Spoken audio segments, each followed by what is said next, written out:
Please turn in your Bibles to Joshua chapter 12 as we continue our studies in this marvellous book.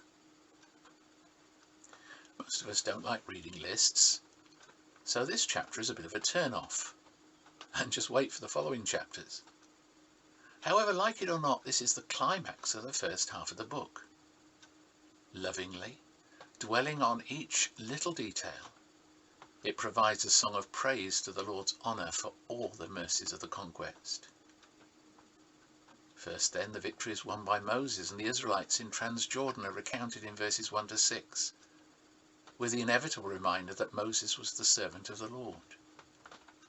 The victories over Sihon and Og are often celebrated in the Old Testament. They were the two victories under Moses that promised so much for the future under Joshua. And what Moses started, Joshua and the Israelites completed, as we're told in verse 7.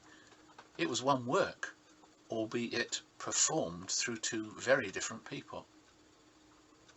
Again we hear an echo from Genesis 15 and verses 18 to 21.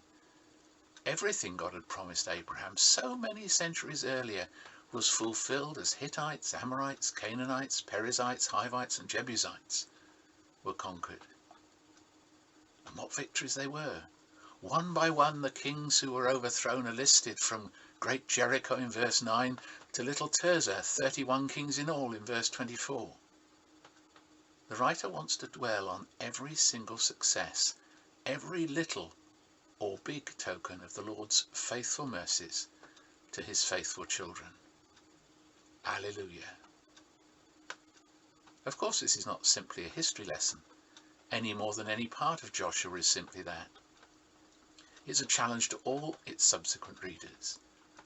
These verses are to encourage others to take up the mantle of obedience, to galvanize us for the long haul, and steel and strengthen us for our own grand finale.